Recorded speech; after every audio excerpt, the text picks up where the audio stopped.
All right. Well, thank you everyone for coming to our presentation on Saint-Gobain's design for disassembly.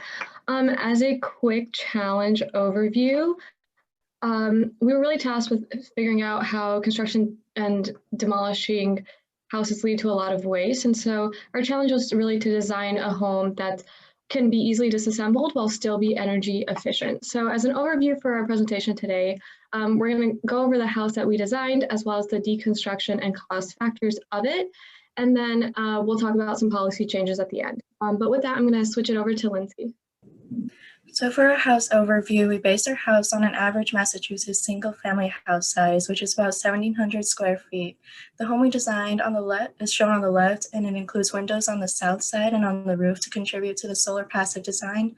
And there's also 2 stories to contribute to the energy efficient airflow.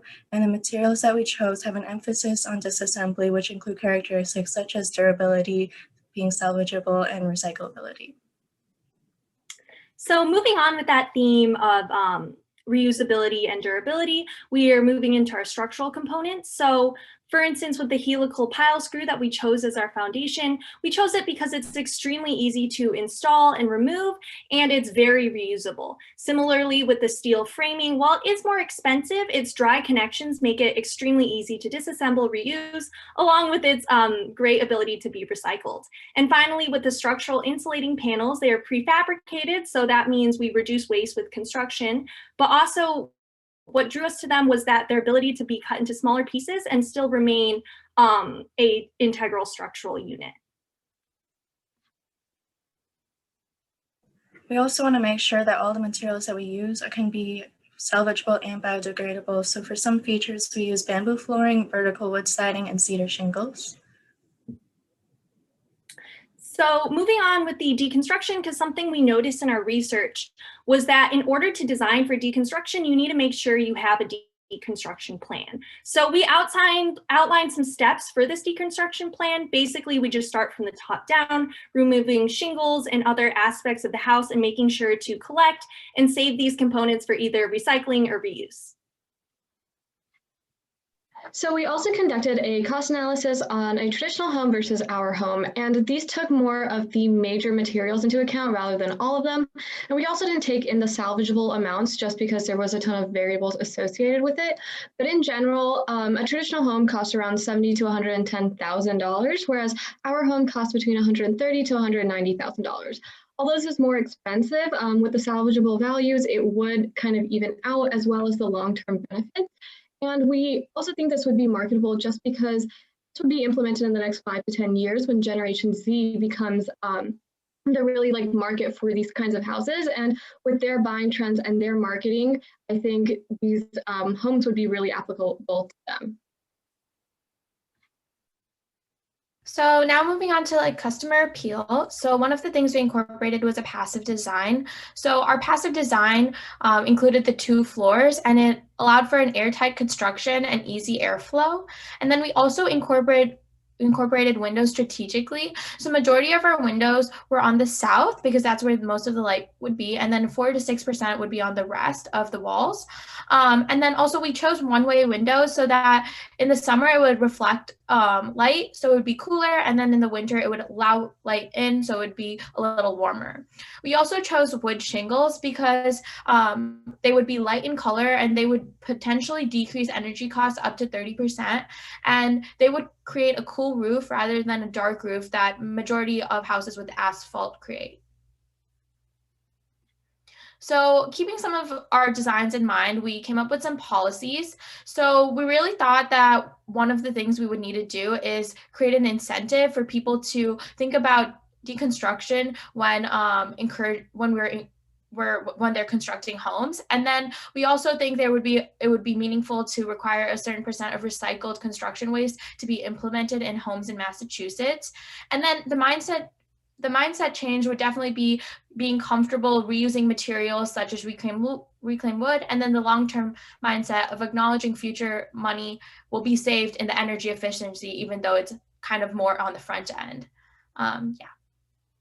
So these are our references, and then we'd thank you for listening, and we'd open up the floor to any questions.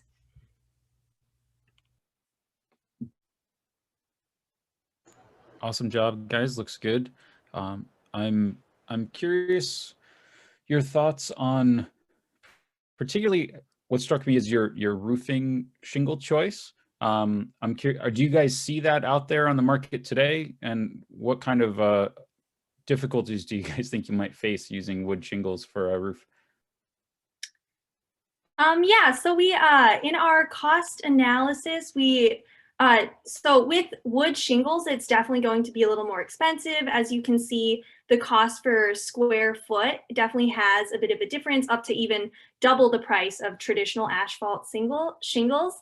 But we chose them because of their lighter color. So once again, it would reflect heat and keep the houses cooler. So you'd save money in energy costs and heating and cooling. However, price might be an issue, but I see a lot of wood shingled houses a lot today. Even when I go outside, you know, around the house, I see a lot of wood shingled houses. So it's definitely something that is accessible and something we can do. Okay, thank you. Great job, girls. It was really cool to see your presentation. I'd love to hear more about your like deconstruction plan. You said that, you know, you really focus that as your like primary strategy. And obviously you embedded, you know, passive house design principles in order to keep your energy costs low, but I'd love to learn more about your plan just so I can have a better understanding of what your approach was. Yeah, so I kind of covered the deconstruction plan. So obviously none of us are like structural engineers, so it's not going to be perfect. But I looked up some resources on how deconstruction plans tend to look, and I tried to write the phases that would go along with our particular house. So for instance, you know, it would be removing the wood shingles and cutting around the SIPs. So we kind of took the plans that already existed and modified them to fit our particular house. Awesome, thank you.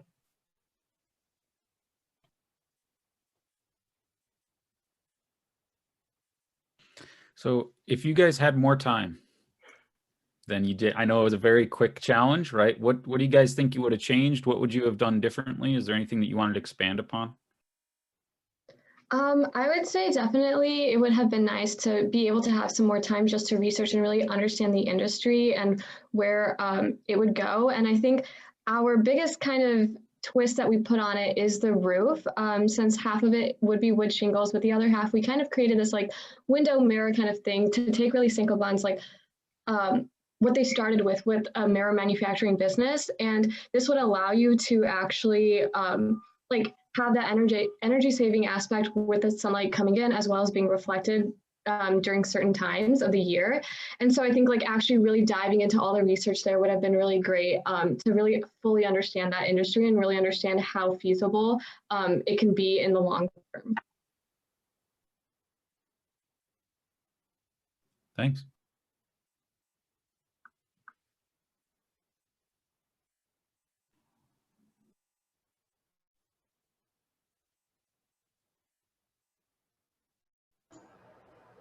Any questions, Anton? No, I think I'm all set. Yeah. Thank you. Great job. Yeah. Thank you guys for listening to our presentation. Hey, thanks for your time. Looks great. Thanks, guys. Great job. Thank you, Barefoot.